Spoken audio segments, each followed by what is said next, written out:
Reforma tributária, a regulamentação da PEC, nós estamos aqui para hoje, nas semanas seguintes, podermos dialogar no intuito de encontrarmos aí o equilíbrio para podermos fazer uma regulamentação que espelhe de fato o setor produtivo nacional.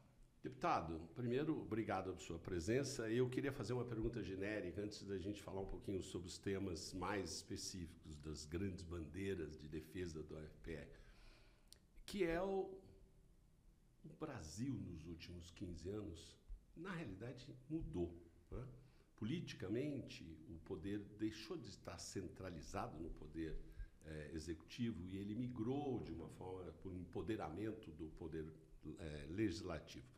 Isso é muito bom, porque o poder legislativo é o que reflete realmente qual é a estrutura da sociedade brasileira. Só que, por outro lado, as empresas, as entidades e o grupo como um todo ainda não percebeu como podemos nos fazer presente, participar, e as frentes parlamentares têm sido fundamental.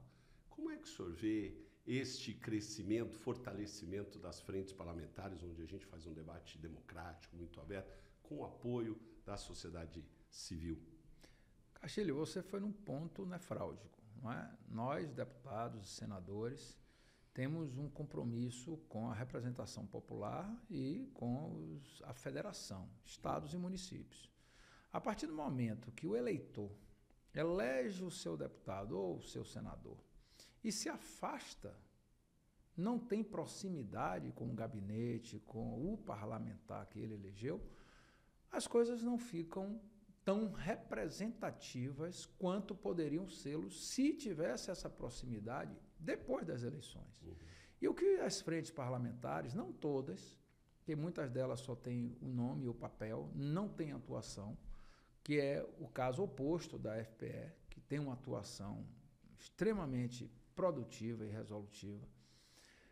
Se todas as frentes tivessem essa condição de aproximar o setor produtivo, ou a sociedade organizada, ou aquela representação setorial do parlamentar, nós teríamos uma legislação, nós teríamos uma produção legislativa muito melhor, talvez muito mais qualificada.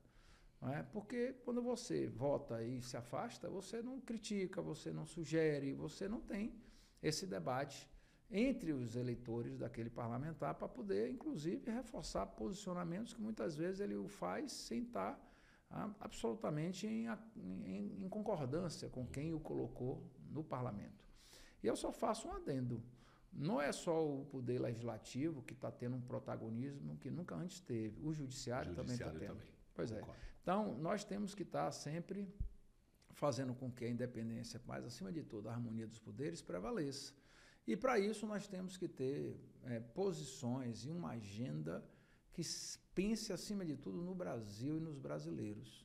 E isso eu espero que estejamos fazendo com o apoio das frentes e em momentos decisivos, como foi o passado, a reforma tributária e tantos outros projetos que nós estamos votando no parlamento, de uma forma até muito mais produtiva do que no passado, devido a essa questão da votação virtual, do Infoleg. Então, hoje, por exemplo, eu estou aqui, não é, na frente parlamentar para termos aí um jantar de ouvir as propostas do setor para a regulamentação da reforma tributária, mas eu já dei a presença e podemos votar pelo Infoleg, que é a votação virtual, e estamos produzindo, tá? Os partidos com todos os seus líderes e, acima de tudo, os técnicos dos partidos que orientam a análise de cada proposta estão trabalhando para o nosso partido e, consequentemente, para a nossa posição em plenário, o que permite que você possa estar fazendo outras atividades parlamentares tão importantes quanto a do plenário. Consegue estar em 2 lugares ao mesmo tempo? Consegue. E desde quando você estude as matérias, saiba qual é o posicionamento do partido e possa se posicionar, né, de acordo com o que nós pensamos e defendemos. Não é? Deputado, vamos mudar um pouquinho de assunto e de tema. Nós estamos falando sobre a reforma tributária, absolutamente importante para o futuro do Brasil. Não existe nenhum país desenvolvido no mundo que não tenha uma indústria bem estruturada, um comércio, um varejo que realmente possa crescer. E a reforma tributária ela vem trazer esse equilíbrio, buscar esse equilíbrio. A primeira etapa, os senhores já aprovaram uma reforma estruturalmente muito interessante. Agora vem uma parte importante, talvez mais importante que a primeira, que são as leis complementares, que vão deixar claro o que está acontecendo. O governo definiu um grupo de trabalho, 19 setores, 19 itens, grupos, e nós também, na frente parlamentar, a frente acabou definindo 19 grupos e o trabalho envolveu cerca de mais de 500 advogados. E está ficando um trabalho muito bonito. Agora chega a hora de começar a debater para confrontar o projeto do governo com uma proposta vinda das frentes e dos senhores deputados. Como é que o senhor vê a importância desse debate? Que tipo de apoio o senhor está buscando para que a gente possa realmente sair com uma reforma, pelo menos para a grande maioria dos brasileiros, uma reforma boa? Bom, veja, como vocês sabem, eu fui o relator do arcabouço fiscal.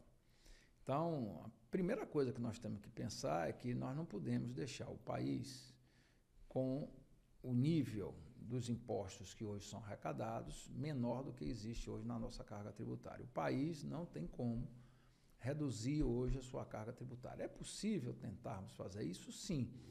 Mas aí nós entramos naquele jogo. Para que tire de um lado, vai ter que aumentar do outro. Então, se houver um consenso em que as desonerações possam servir de fator de redução de carga tributária, nós estamos aí... Serão bem-vindas. Né? O problema é que hoje o país abre mão de uma arrecadação em torno de 500 bilhões por conta das desonerações. E muitas delas são positivas, mas muitas delas não têm um acompanhamento que deveria ter. Eu fiz um requerimento, foi aprovado na Comissão de Orçamento, para que convidemos a ministra do Planejamento, Simone Tebet, para que ela exponha que acompanhamento dos gastos públicos nós estamos tendo. Nós precisamos ver se essas desonerações estão sendo de fato eficientes, porque o Brasil e o país, o povo brasileiro está deixando de receber benefícios de uma ponta em função de determinados setores que precisam ver se realmente estão sendo bem contemplados. O grande problema que nós temos no Brasil é você não ter metas estabelecidas para serem perseguidas. As coisas são feitas com muito pouco planejamento e isso acaba prejudicando o resultado final. Bom, dentro desse critério, que eu acho que é importante, por conta do arcabouço, nós temos que verificar o seguinte, todos os setores, e nós iniciamos agora essa discussão, serão ouvidos. Nós estamos com a agenda aberta. Nós quem? Os G7. Por que G7? Foram 7 partidos, com um deputado representando cada partido da Câmara, dos 7 maiores, que foi feito esse grupo para podermos regulamentar essa reforma. E todos nós vamos fazer de forma conjunta. Não existe aqui um relator, um subrelator, um coordenador, um subcoordenador, não. Nós decidimos que os 7 serão protagonistas da regulamentação dessa reforma tributária. Eu aqui fico muito satisfeito pelo meu partido progressista, que é o partido do presidente Arthur Lira, ter me indicado como seu representante. E faremos de forma clara, transparente. E aí iniciamos aqui, pela FPE. Vai ser a primeira, digamos assim, audiência pública que nós estaremos fazendo é aqui hoje, para ouvir o setor pela sua dimensão, pela sua densidade e pela qualidade das suas propostas. Agora nós temos que partir de um pressuposto, né? Se a carga tem um nível, para você elevá-la, isso está fora de propósito. Nenhum parlamentar hoje vai elevar a alíquota tributária do que existe hoje. Então, nós temos que partir desse montante de arrecadação, sei lá, algo em torno de 1,5 trilhão, para podermos ajustar nas suas diversos setores, né, como se daria isso. Tem as isenções, você tem a questão da cesta básica, você tem a questão da indústria, enfim, de vários nuances que a gente vai ter que nos debruçarmos. Eu não vou antecipar posicionamento pessoal, até porque nós faremos coletivamente entre os 7. E, a partir de agora, ouvir. O que nós precisamos é ouvir, que a sociedade, porque o que vale, Castilho, é agora. Sim. A PEC deu o regramento e o esqueleto está pronto. Deu indutor. Agora é que vale mesmo aonde a onça vai beber a água. Então, o que nós produzimos e for votado, seguirá para o Senado e, a partir daí, é o que valerá para o nosso futuro.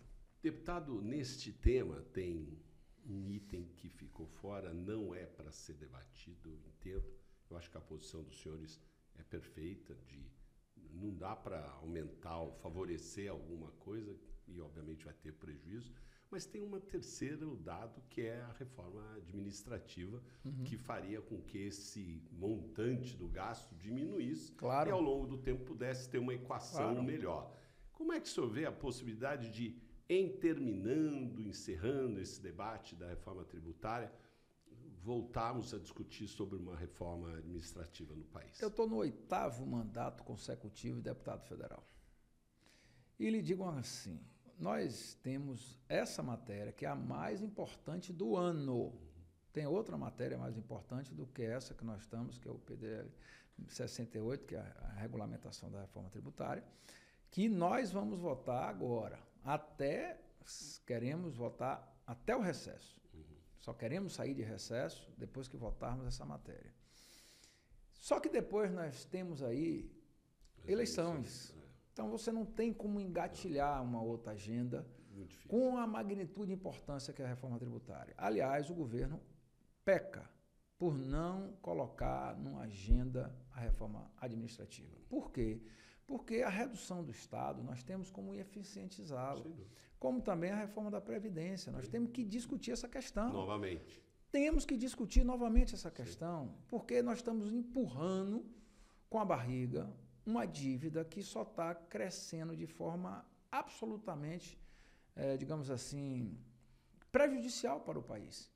Não é? Porque, ainda mais com a política de reajuste do salário mínimo acima da inflação, que repercute na Previdência. Então, nós temos que nos debruçar sobre esse problema. E nós temos que nos debruçarmos sobre a redução do Estado, sobre a redução das despesas, porque enquanto o governo não agir para reduzir as suas despesas, nós vamos estar enfrentando problemas graves. E a questão do arcabouço, nós vamos ficar de olho.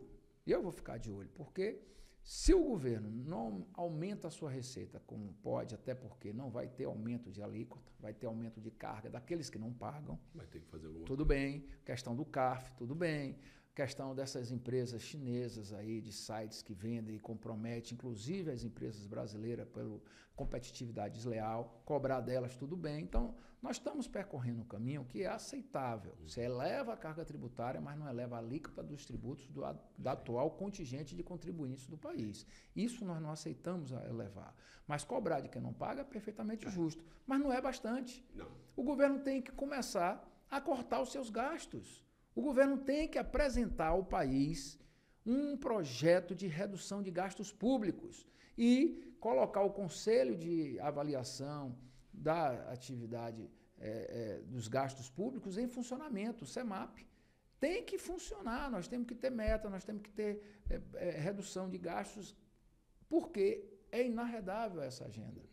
E nós vamos persegui-la. Acredito que depois das eleições, se dependesse do parlamento, nós já teríamos feito. O presidente Arthur Lira já colocou que irá ainda colocar essa matéria e nós acreditamos que existe consenso dentro do parlamento para que ela avance.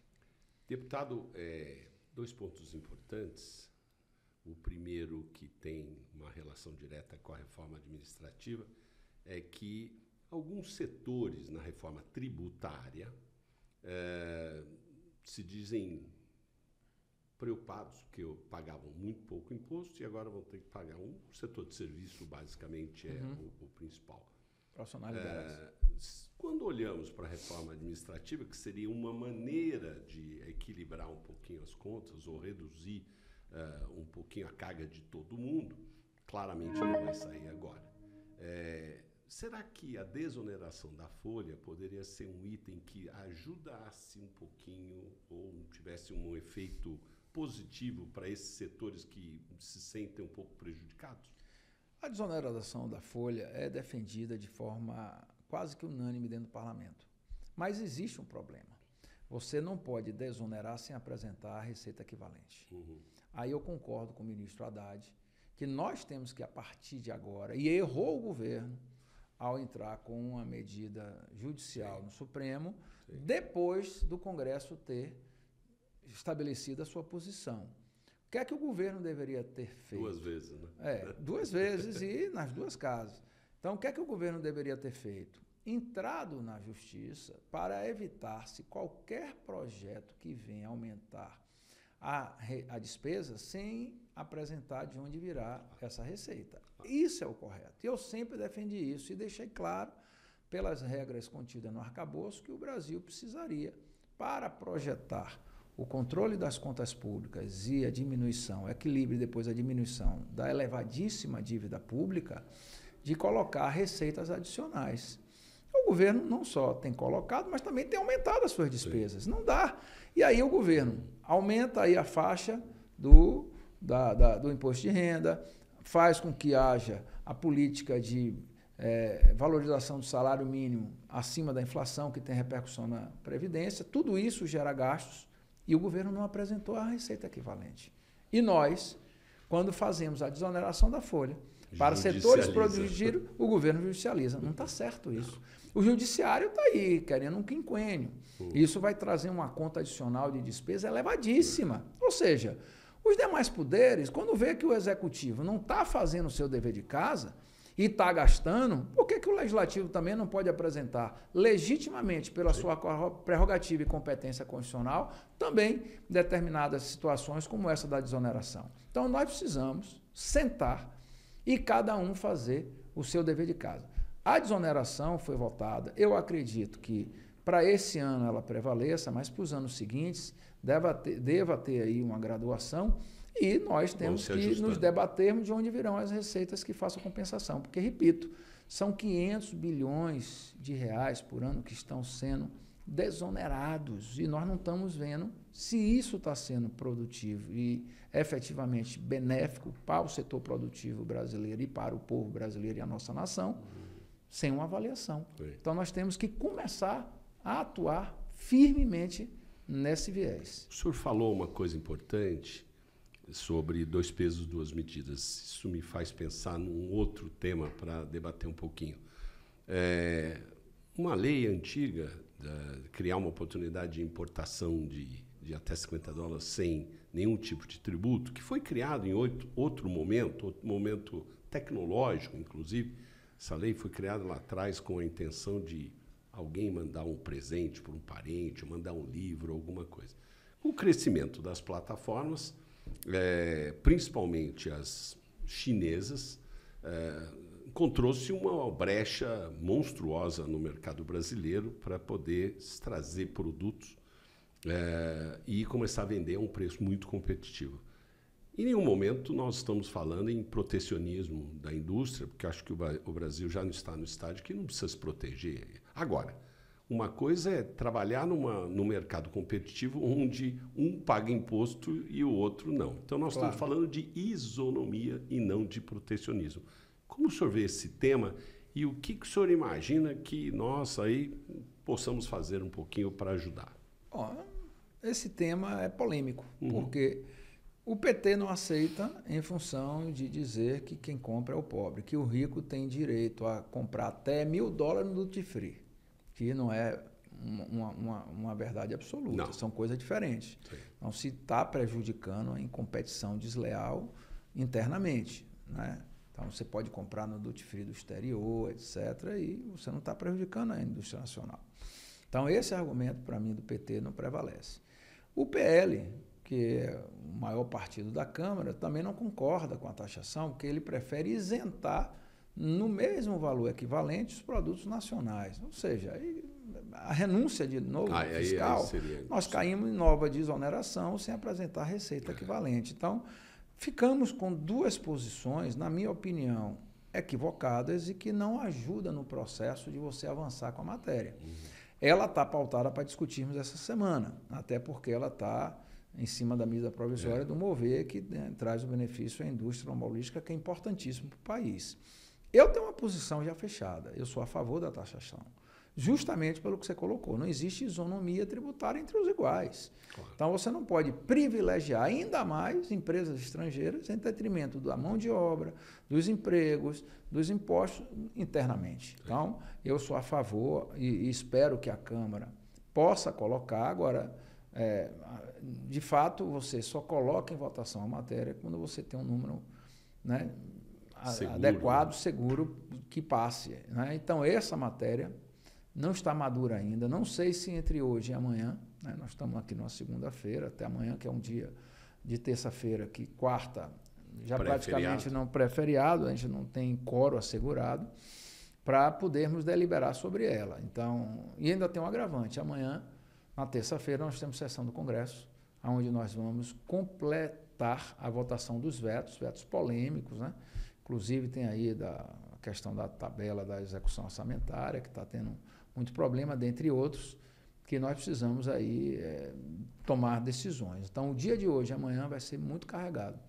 E eu não sei se haverá condições de poder, após a sessão do Congresso, votar essa matéria. Se houver consenso, eu acredito que ela possa ser votada, inclusive, até entre terça e quarta-feira. Mas se não houver o consenso sobre esse item, que ainda não tem, vai ser mais difícil. Estamos tendo a honra de receber no programa Brasil Debate o deputado Cláudio Cajado. Deputado, muito obrigado pela sua participação, muito obrigado por o senhor estar sempre aqui participando, debatendo. Eu gostaria de deixar as considerações finais ao senhor e uma mensagem aí para que nós, como sociedade, né, possamos lá nos engajar cada vez mais nesse trabalho magnífico que o senhor está fazendo. Bom, primeiro que foi muito rápido. O tempo passou que a gente nem sentiu. Mas eu que agradeço a oportunidade de conversar com vocês.